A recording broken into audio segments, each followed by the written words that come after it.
Today I'm going to talk about PBS Kids shows. What type of shows do you watch in PBS growing up?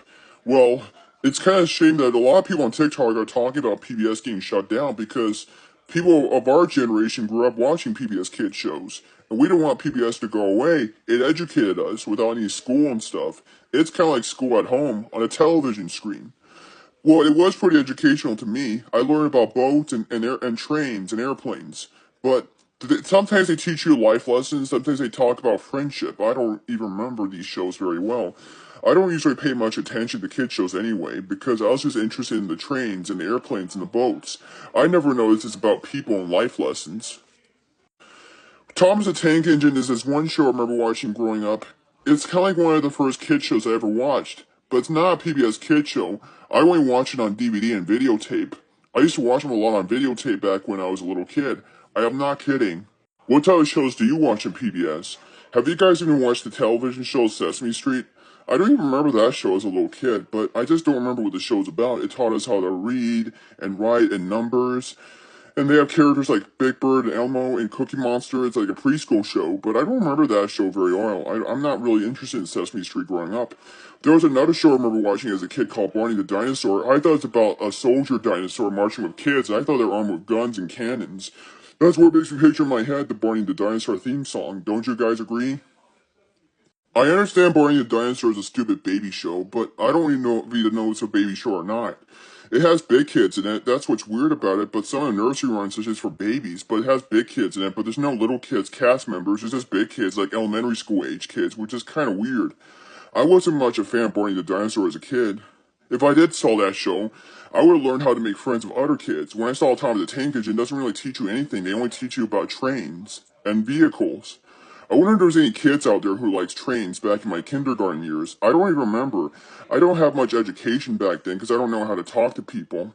Maybe Tom's the Tank Engine's not very educational to me. I should watch other PBS kid shows instead, but I had no interest in them because they're not my shows. They're the other person's TV shows, which is kind of taboo for the other person to watch them because they look too mature for. Why can't I have friends instead back in my youth? Because my education's really poor. PBS kid shows usually teach you about friendship, like Arthur's about friendship. Sometimes it's about sibling issues. Yeah, siblings are a pain in the ass, in my opinion. In Arthur, of course. That's a really good lesson to learn. But in Arthur, he hangs out with his friends. The only friends I had growing up is my mom and dad. Unfortunately, it's kind of like a really difficult explanation about PBS kid shows, and, Clifford the Big Red Dog is the one TV show I remember watching growing up. Have you guys even watched Clifford the Big Red Dog back when you were kids? I had no interest in that show. I was more like into trains and airplanes and boats. I wasn't into TV shows about a giant red dog. I thought it looked really stupid and weird. I do remember there was part of the segments where Emily Elizabeth tells her Clifford the Big Red Dog a story. I do remember the intros. That's the best thing about PBS kid shows are the intros. Some PBS kid shows are good to watch by yourself because I feel more comfortable watching TV by myself, but I never got the chance to because I had no interest in them. I was more into documentaries about trains and airplanes and cars. I wasn't really into like shows that look kind of stupid to me. I'd never noticed there was this TV show called Zoom that came out in the early 2000s. Well, some of you guys are probably too young to know what Zoom is. I'll explain what it is. Zoom is this TV show about these kids who hang out and stuff and play games and wear these funny looking t-shirts like orange shirts and have these interesting backgrounds and these orange letter stuff and shapes and stuff like that. You can watch it on YouTube. It's kind of hard to explain what it is. I wasn't really a big fan of the Zoom TV series. I was more into Thomas the Tank Engine and Theodore Tugboat and JJ the Jet Plane.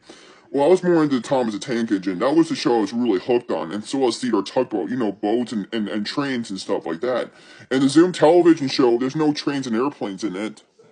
If I do watch the Arthur show, maybe it'll give me my ability to talk to people. In Thomas the Tank Engine, it doesn't teach me how to talk to people. Maybe Sesame Street teaches you how to talk to people, like when Elmo's talking to you. That's a great way to teach kids how to talk to people, but that's why I never paid much attention to Elmo's World. I thought the show looked kind of weird, but I never noticed it's supposed to educate me about communication with other people. I just thought it was too boring. Some of the other shows, I remember Maya and McGill was like a stupid crap show that used to be on this Big Kids channel called PBS Kids Go. They used to air back in the mid 2000s. It's a show that's designed for kids who are way too old to be watching Sesame Street and Thomas the Tank Engine. It's to watch Big Kid shows like Cyber Chase, Arthur, and Maya and McGill, which is kind of interesting, isn't it? Postcards and Buster is a spin-off of Arthur, which is about a bunny who travels across the country. What I don't like about the show is the culture and the soundtrack. The soundtrack sounds kind of mean. It sounds like a bunch of scary-looking guys being a lady up and stealing her purse, and Spider-Man beating the crap out of them like in that video game. That's why I don't want to watch Postcards and Buster. I like to watch preschool shows instead. They're really nice, innocent shows, except there's no rock music in the background. That's nice. Rock music sounds terrible, don't you agree? It hurts my ears. It sounds horrible and crap. Do you guys remember the television show Fast with Rough Ruffman that aired back in 2006? Yeah, that used to be a really cool but weird show. It's kind of like a live action. I did not watch that show. I was more into watching preschool shows, but it's kind of weird for a 10-year-old boy to be watching preschool shows because I was a bit too old to be watching preschool shows, but they're nicer to watch than big kid shows. Big kid shows are a little bit weird and complicated. I never had friends to play with back in my kindergarten years because of my lack of education from PBS Kids shows I didn't watch. Sometimes they have good shows, sometimes they have bad shows. Between the Lions teaches kids how to read and write, but I just kind of thought the show looked stupid because it's about lions who work in the library. I thought the lions were going to murder people like a Jurassic Park movie. Don't you guys agree? I never noticed this TV show called Liberty's Kids that aired on PBS back in the mid-2000s. It's a bunch of guys dressed up like girls, but I did not know this TV show is about the story of our country. You know, kind of like from a long time ago. It's a show you can watch on YouTube if you want to celebrate 250 years of our country's independence from Britain. Technically, back in my youth, I never watched any PBS Kids on TV because I was more into watching videotapes about trains, airplanes, cars, and boats. I was more into vehicles back in my youth. I'm not really interested in watching shows about people. I was more into vehicles. So that's all I can say about PBS Kid shows. What's your favorite PBS Kid show of all time growing up? It would be kind of interesting if I could watch some PBS Kid shows on TV someday. They have shows like Daniel Tiger's Neighborhood, which is kind of like Mr. Rogers for today's generation of little kids. It's kind of like Bluey and kind of like Blue's Clues type of way. And there's Xavier Riddle in the Secret Museum. It's a TV show where he travels through time meeting historical figures. We never had those type of shows back in my youth.